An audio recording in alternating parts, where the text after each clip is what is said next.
आज साइंस का दूसरा सेट का सीरीज चल रहा है। देर में करते हुए आते हैं पहले प्रश्न पे। पहला प्रश्न है, जब कोई वस्तु वायु में गिरती है तो उस पर वायु प्रतिरोध का प्रभाव क्या होता है। तो जब कोई वस्तु वायु में गिरती है तो उसका त्वरण कम होने लगता है। वायु प्रतिरोध गिरती वस्तु की गति को धीमा करता है। इससे वस्तु की वास्तविक त्वरण गुरुत्वाकर्षण से थोड़ा कम हो जाता है। यदि दर्पण को 30 अंश घुमाया जाए तो परावर्तित किरण जो है वह कितने डिग्री घूमेगी। तो यह 60 अंश का कोण घूमेगी। दर्पण के घूमने पर परावर्तित किरण जो है 2 थीटा घूमती है। यह परावर्तन के नियम पर आधारित है। विद्युत धारा को मापने के लिए कौन सा यंत्र होता है। तो विद्युत धारा को मापने के लिए अमीटर का उपयोग किया जाता है। अमीटर को श्रेणी क्रम में जोड़ा जाता है। यह अमीटर धारा मापता है। ध्वनि तरंगे किस प्रकार की होती है। तो ध्वनि तरंगे जो है वह अनुदैर्ध्य तरंगे होती हैं। आप ऐसे याद कर सकते हैं, ध से ध्वनि, ध से धैर्य, अनुधैर्य, और अनुप्रस्थ, तो अनुप्रस्थ प से प्रकाश, तो अनुप्रस्थ तरंगे होती है प्रकाश तरंगे। 1 वाट सेकेंड किसके बराबर होता है। तो 1 वाट सेकेंड जो है वह 1 जूल के बराबर होता है। ऊर्जा बराबर शक्ति गुणित समय, वाट गुणित सेकेंड यानी कि जूल। तो एसआई ऊर्जा मात्रक जो है जूल होता है। यदि कोई वस्तु 10 मीटर प्रति सेकंड की चाल से 4 सेकंड के लिए चलती है तो दूरी क्या होगी। तो दूरी हो जाएगी 40 मीटर। ऑप्शन नंबर इसका बी सही हो जाएगा। कैसे, तो ये चाल है और ये समय है, तो दूरी बराबर चाल गुणित समय, 10 गुणित 40 यानी कि 40। ट्रांसफार्मर का मुख्य कार्य क्या है। तो ट्रांसफार्मर का मुख्य कार्य होता है वोल्टेज को परिवर्तित करना। एसी वोल्टेज को घटा बढ़ा सकता है या विद्युत चुम्बकीय प्रेरण पर कार्य करता है। रोध, जो प्रतिरोध होता है, रेसिस्टेंस का एसआई मात्रक क्या होता है। इसका एसआई मात्रक होता है ओम। इसका चिन्ह ऐसा होता है, ओमेगा जैसा बना होता है।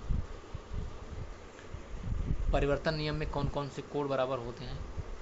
तो परावर्तन नियम में जो है आपतन कोण और परावर्तन कोण बराबर होता है। ऑप्शन नंबर बी इसका सही हो जाएगा। उगता और डूबता सूर्य लाल क्यों दिखाई देता है। तो प्रकीर्णन के कारण उगता और डूबता हुआ सूर्य जो है वह लाल दिखाई देता है।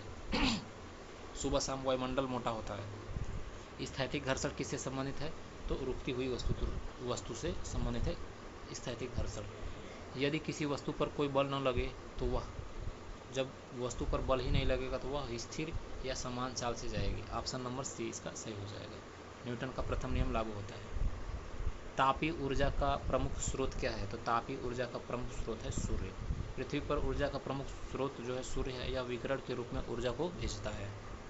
प्रकाश की गति अधिकतम किस माध्यम में होती है। तो प्रकाश की गति अधिकतम निर्वात में होती है।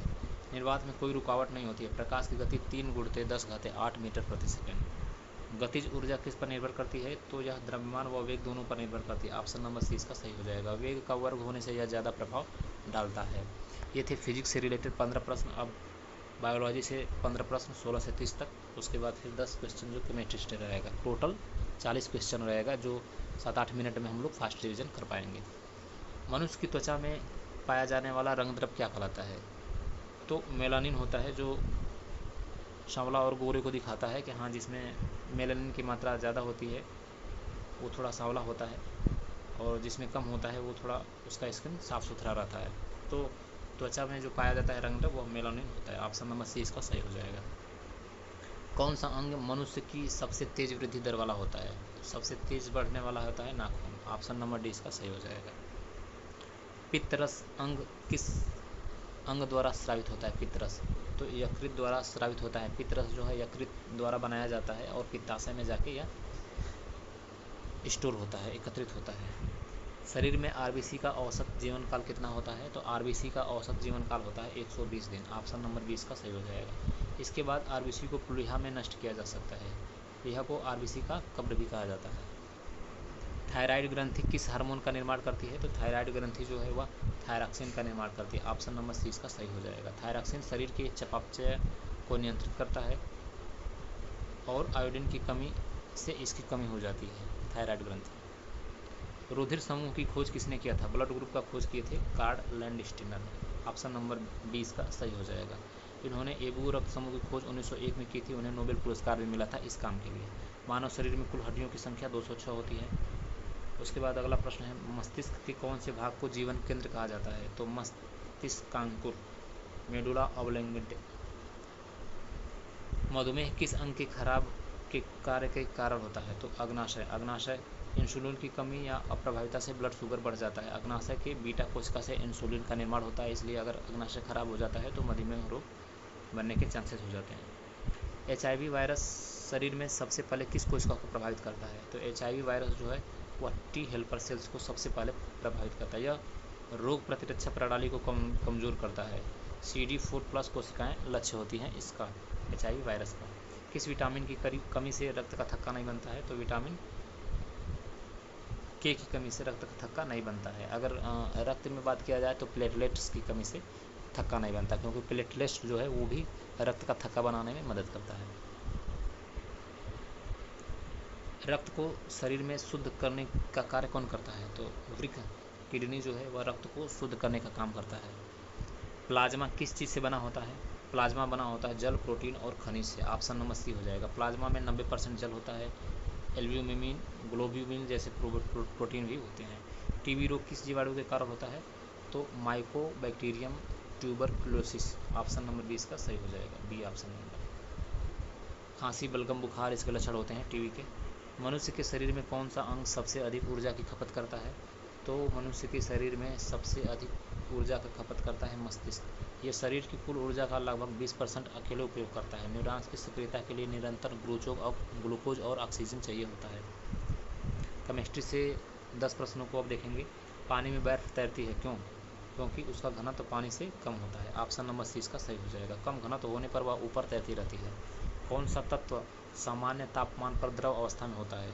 तो सामान्य तापमान पर द्रव अवस्था में होता है पारा। ये एक धातु है जो सामान्य ताप पर द्रव अवस्था में होता है। अगर अधातु की बात करें तो ब्रोमीन हो जाएगा। ब्रोमीन अधातु जो है वह सामान्य ताप पर द्रव अवस्था में होता है। लिटमस पेपर को लाल से नीला करने वाला पदार्थ क्या कहलाता है? क्षार कहलाता है। बेस। क्षार लिटमस को लाल से नीला करता है, अम्ल नीले को लाल करता है।